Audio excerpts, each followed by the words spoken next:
Good morning, ladies and gentlemen. Welcome to Three Dudes and a Lady. Join us for a little inspiration, a little motivation, and perhaps a way to cope with your day.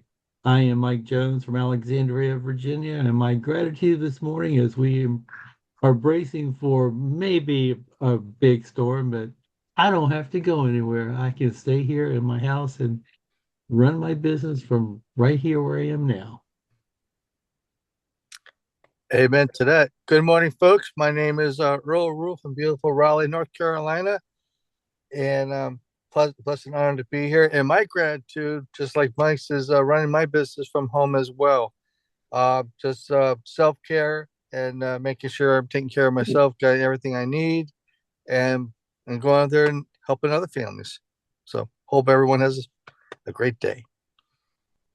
Good morning, everyone. My name is Jay Anderson. I'm from the wonderful state of West Virginia. I encourage everybody to have a bucket list and make that trip part of that bucket list. Anyways, my gratitude for the day is I think my gratitude for the day is being a happy person. I truly try to be a happy person. It makes the mundane and it makes the negative stuff a little easier to navigate. So I'm going to take my happiness as my gratitude. Hey everyone, good morning. I am Christine Wright, hailing out of Brooksville, Florida, and my gratitude for the day is that I'm feeling better. I've been sick, a little bit under the weather, but I'm actually starting to feel better, so grateful for that. Today, Jay talked about going deeper to get closer, right? And what does it mean to really know someone? Our relationships and the power of getting curious, right? What are the conversations that you have with your parents or the people closest to you, your friends, family, neighbors? Have you ever gotten curious about their life? I know a lot of this stuff we know is like surface level, but we're talking about going deeper, right? We think that we need new relationships to be able to get something new, but there's so much discovery with the people that already are in our lives, right? When we assume we know everything about these people, we are missing out on opportunities to go even deeper. When we ask deep questions, we build a deeper relationship. And for me, Mike and I have been really good with our kids about letting them in our lives, right? They know, I mean, I homeschool and I work from home, and my husband works from home. So we're all home all day long. So we definitely get to know each other. But we let our kids know what's going on with finances. We let them know what's going on in our lives, what the struggles are, our businesses. Like they're involved in every aspect of our lives. So I'm grateful for that. Like, and working from home has helped that, right? And being able to homeschool them has also helped because they're learning life, right? Life and how that works. What do you guys think? I was thinking there are definitely some questions I would love to be able to ask my grandparents. Yeah, the people that are no longer here, right? Because those are the people Right. now that we're looking back, like, what I wish I would have asked them these questions, right? Or I wish I would have gotten to know them at a deeper level. So I think I may have said this before on this platform, but my great grandmother had a whole bunch of kids, and she had a son named George Anderson, and Wesley Carter, and Robert Bryan, I think, and my grandfather's name was Charlie Willie. Why wasn't it Charles William? I would love to know that. Like, where'd the Willie come from, Where did Charlie come from? right? True. Very interesting. Yes. Earl, what you got, brother? I'm just thinking when you look up family history and you wonder about your past loved ones and how their names came about, and then that could lead from one thing to another, and it leads into family conversations that'll totally blow your mind. It's just it's funny how that stuff happens because it actually happens in my mother's side of the family as well. Of people who have passed on, and we want to know about their history and like, how did that happen? But I think the one relationship we need to connect to get closer is to ourselves first as we get closer to other people, because we need to connect with ourselves first, and as well as our family, our surroundings, who people who mean the most to us. Earl, let me just say, you just dropped the mic. That was powerful, buddy. Good job. I I'm sitting here thinking as we're looking at this or listening to this, uh, I'm both good at this and I suck at this. And I know that doesn't sound like how can you be good and then suck at the same time? Well, you can be, okay? And I think I fall in that category. So how does that look? You know, for some of you, my father just passed away this past September, and here it is January. I have spent quite a bit of time with my mom, and I have been quote unquote interviewing. And it's interesting that we sit in the evenings. I go and stay 2 nights a week with her, and we sit in the evenings and we talk about and reminisce about the past. And it's me asking questions. One, because as a kid, you don't retain that stuff, and it doesn't have a meaning when necessarily when you grow up. So you forget about a lot of stuff. So it's been so interesting and therapeutic, mind you, to hear some of the stories that my mom has told me. That's the good part. The suck part is, am I going to be able to remember this shit? Because I didn't or from earlier, and I was part of those stories from earlier. Some I did, some I didn't, but I needed someone to bring it to my attention. I I think it's important, Jay, worth noting that it's okay to revisit the past and to kind of reminisce it a little bit, but don't stay back there. Come back to that level surface and know who you are. This is your life. You need, if you're starting your really writing your own chapter in your own book, it's okay. There's some parts that could suck in it, but there's parts that we want to make better in our relationships with ourselves and with the people around us. Agreed, agreed. Another mic drop.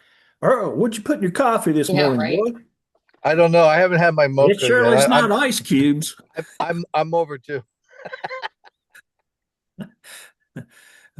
Agreed. So, Part of it too so is one thing, Mike, I'll finish this up. yeah. One thing I want to bring in is I want to take the four of us. Okay. Think back to when we all first started this. There was a wall. Mhm. We only showed bits and pieces. Then, and the group was larger. We had more people. And then, as the group pared down and we continued to move forwards instead of just stopping it, all of a sudden, in the last 2 years, we've learned more about each other than we ever have. And a lot of it is that we ask little questions here and there, trying not to be too nosy, but yet at the same time, we're pressing things. As we've listened to Jay Shetty, he's brought out a lot of stuff that's made us go ahead and interview each other in indirect ways. Mhm. And not only that, there are times that we've just been flat out transparent with no interview involved.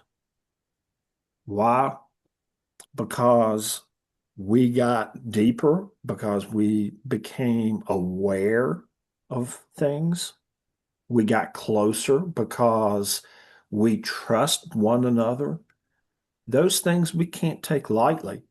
And this is a great subject because I go back to this comment. I'm good at it and I suck at it. And sometimes we kind of have to look at it from that angle to say, hey, it's okay to be both.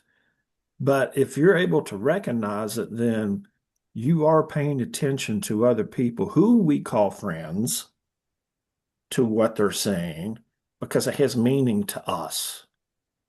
And that is a beautiful thing.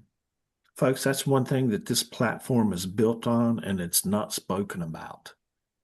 And that is golden. For sure. I definitely second that. Like, and who would have thought, 2 years later, here we are, right? That the four of us would stick around. Because it was like dwindling little by little, like the person would drop off here, another person would drop off here, another one here, another one here. And then Somebody would go on vacation and never come back. yeah, yeah. Yeah, they go on vacation, they don't come back, like, and then 2 years later, here we are, right? It started in one way and now it's turned into something bigger than us, right? And very different individuals by far. We're the four of us are very different. Yes. But are we? Going deeper and getting closer brings us a little bit more together than what we realize, because sometimes when we say we're different people, that's surface level and we only know surface level things. But when we do take the time to get to know each other, there's more similarities than not. We wouldn't have lasted otherwise as a group. Only my opinion.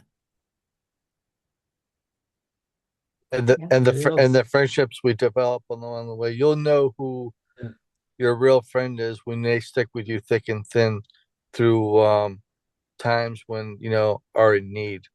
It's just you kind of measure friends. I don't want to say you measure friends that way, but we do. Yeah, yeah. But nothing's perfect in life, and when you have good friends that'll stick with you through thick and thin, what kind of people you have around you. So I think it's a good measuring stick. Call a midnight friend. That friend that that you could call at midnight if you really needed help, right? Yeah. I would say the friends that invite you to their house in West Virginia all the time, but he invites everybody. So, I mean, there is that. Yeah, I would start a conspiracy of a group of people who just kind of show up in West Virginia randomly. It'll look random at first, but Jay would think, and Myra would go, she did. Right. I hear the doorbell ring and I go to it. Excuse me, are you Jay Anderson? No. I don't know a Jay Anderson, but you look like him. We've been watching him on YouTube. Really? That's interesting. I have a twin brother, but I haven't spoken to him in years. Really? I always say my good friends know that I got a mole on my left butt cheek. You guys are my really good friends. Now all YouTube knows that. So thank you for that. I do not. I do not. I'm only playing. We'll ask Myra later. Yeah, right. This is a great subject, guys, because it's got my wheels turning in my head. I'm sitting there thinking, I can see the good out of it from my side, and I can see the bad out of it, or not necessarily the bad, but the route not taken, I guess maybe, or the journey not taken, because I'm not sure why. I think making friends it's different for everyone. And what we know about our family, the thing of it is, I think as we get older, there's different things that you learn about your family. When you were younger, it was never meant for you to know. But as you get older, then it's more of a mature adult thing to handle, the stories. My mom's love life with my dad. As a kid, do you think I could have given a rat's ass how that took place? No, no. But as an adult, it's fascinating to me to hear the stories. And I'm like, wow, this is beautiful. And I never thought my dad had class. Man, he was a classy romantic. I always just thought him as dad. You know what I'm saying? So it's interesting. Take the time, we have shared, the four of us, with each other things about our life that even our best friends locally don't even really know about us. It's pretty powerful. And it's when that type of trust takes place, Earl, it's like you said, man, it's you can you can call these people, and Mike, you hit it at midnight if you needed help, boom, pick up the phone. You know that there's going to be someone that will pick the phone up. For sure. I think I can speak on my mother about that. Where I live in Springfield, my mother has a house, and we've been my her neighbor. We've been good friends for past let's see, 43 years, and we stuck through thick and thin. We known each other's families. We share a lot. Ever since the day we moved in, I think it was back in 1981, 1982, somewhere around there, and still to this day. Um, we're still good friends. We share everything, and it's amazing of the strong friendships that you have. From day one when you move in and you ask your neighbor, "Can I please borrow borrow?" I forget what we were borrowing, but the neighbor was so nice to lend us a helping hand, and right away we knew we had a true friend. And my mother, who's a very nurturing person, uh, you know, she puts a lot of um, emotional love to everything. So I'm very grateful for that. I love that. Mike, you got anything you want to add? Building on what Earl just said, I live in a community of 484 homes, and I may know by name a dozen people. And my next door neighbors who were here when we moved in 31 years ago, I guess, are have a deposit down on a retirement community. And I'm thinking to myself, yeah, if they move, when they move, there goes the neighborhood, right? But we are close. We look out for each other. He called me about a month ago, right before Christmas. His wife has early onset dementia, and she got lost because she parked at a different place in the grocery store because it was right before Christmas and it was crowded, and he was looking for her. So, now he found her while I was on the phone, but I was thinking they're gone, and I'm not going to have that with anybody else because the neighbor who just moved in on the other side of me has made it very clear to everyone who's talked to, we are a very reclusive family. There you Love thy go. neighbor. Love thy neighbor. Yeah. Love my neighbor. Christine, you have anything? No, this was really good though. It just makes you think, deeper about the people that are already in your lives and how you can connect with them on a deeper level. And I commend you. It sounds like you and Mike uh, do one hell of a job with your kids to allow them to hear and see these things because, you know, th- life is really not taught in school. And the coping side of life is even tougher. So when you're transparent like you guys are to your kids, I respect the hell out of that. I think it's a beautiful thing, and I commend you for that, and Mike as well, because it takes two of you to do that. Oh, for And sure. And think about it in this manner, like when we grew up, how much did we really know about our parents' finances, about their work, about what they were doing in their lives? We didn't really know any of that.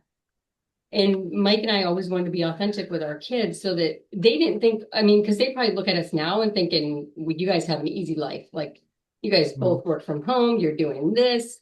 But I don't want them to think that life is always easy. And then we just showed up like this, right? Because they're seeing us now and now it's more interesting because they're older. So they're like looking at us now like, you guys made it. Like you guys are there, right? So I don't want them to think automatically that working from home or running your own business or doing the things that are not normal is easy because it's not. It's not easy at all. no, And I No. want them to know that it's going to take work. And if they do want to have their own business, or even if they want to go work for somebody, like it's not easy, no matter which route you choose, right? And our kids are free to choose whatever route they want to take, right? They can go to college if they choose to, or they don't have to go to college. I suspect that you and Mike are proud parents as you should be. Uh, but it's like it's awesome as a parent. You go through stages because of the age of your children, and you're getting ready to embark in the stage where adulthood is starting to really kick in, and all of a sudden you watch these in your mind little kids. They're not, but in your mind they are. They take on their own identity, they take on their own mindset, and then all of a sudden you watch them do their thing, and then your proudness, it just goes whoop, that needle peaks, and you get so freaking proud of what you've done. And at the end of it, you say, the reality is, as a parent, there is no book really on parent. I mean, there are a lot of written books out there, but there's no right and wrong parenting styles. That everybody has different beliefs on how to do it. But at the end of the day, did you help? Did you take good care of your kids? Then did you help distinguish what is right and wrong? Then did you do anything that was just downright damaging in their thought process? And then, you know what? They're still alive and they're now adults. Time to cut the cord. Tough, Absolutely. but it's good. And your bills get cheaper. Yeah. We got to Yeah. experience that this past year with Phoebe. So it was kind of nice. I was like, sweet, we don't have to pay for her car insurance anymore, her cell phone. Like, she's got this. It's nice. We need to talk offline about how you did that. We just cut her off. I need my son to start paying for his car insurance. Yes, yeah. But Jay, you may have said something very interesting. There is no written manual about how to be a good parent, but at the end of the day, it's setting a good example. And unfortunately, so many kids don't have that. For sure. And, So true. and I So have to work That very that's hard another mic to, drop right there. yeah, I have to work hard to correct some of the things that have happened to my grandkids as far as their language. Like a 3-year-old shouldn't be dropping F-bombs, No. no, but she hears it from her father. there you go. Yeah. That's right. That's exactly Yeah. right. Mm-hmm. Agreed. Yeah. Agreed. And you Agreed. know something? I'm gonna tell you something. I'm a proud grandfather. Mike, you are too. Yeah. There is nothing wrong in telling your grandkids right and wrong as well. There is nothing wrong with that. Your kids might not like it, but that's okay because they're You're the still you. grandparent. That's exactly right. That's exactly right. There's Yeah. beauty behind that. I'm Oh, telling for you. sure. Uh, Yeah. And as Mhm. a parent who my mother-in-law stays with us, right? So our kids are very fortunate that they have one of their grandparents that actually lives in the house with them, right? So yeah. she, and that's a whole nother thing, right? Like now our kids have three adults they are listening to rather than just two, where some kids might not have any, so Mhm. That's right. that's the other thing is like um the more that the grandparents are involved, I think the better, for Uh, sure. I Because you do. guys, grandparents just bring a different perspective than parents. And they can usually get away with a lot more than a parent can. Oh, Yeah. yes. Yes. No doubt. Yeah. Listen, when my granddaughter was just a baby, I taught her how to pick her nose. I mean, come on, everybody in life does that, okay? Somewhere. Hopefully you outgrow it. And I had, my son and daughter-in-law kind of gave me a speech about it, so I get it. But nonetheless, you gotta have a little fun, okay? Yeah. Yeah. Guys, That's what you're meant for. You That's just need to exactly you just need to teach her she can pick her nose, or she can pick her friends, but she can't pick her friend's nose. right. Well said. Uh, Folks, I think it's clear that we're not licensed therapists just in our general conversation. However, we are licensed life insurance agents. We do go off the beaten path on a daily basis, and this is a good time to bring this up as any because the time has presented itself. On a daily basis, we listen to the Calm app with Jay Shetty, and Jay Shetty is a very short daily conversation. It's highly impact in the content, and you can't unpack that content in a 5 to 10 minute conversation. Therefore, that's why you have some time with the four of us. We enjoy unpacking it. And I think it was easy to see what we just witnessed, the four of us, the stories that we brought to light. We do hope that you join us on a daily basis to get a little insight. If one thing helps you, guess what? It helped you. Anyways, And don't forget to like, share, and subscribe and help build our community. And I hope you'll come back and listen to us more. Peace. peace. Peace.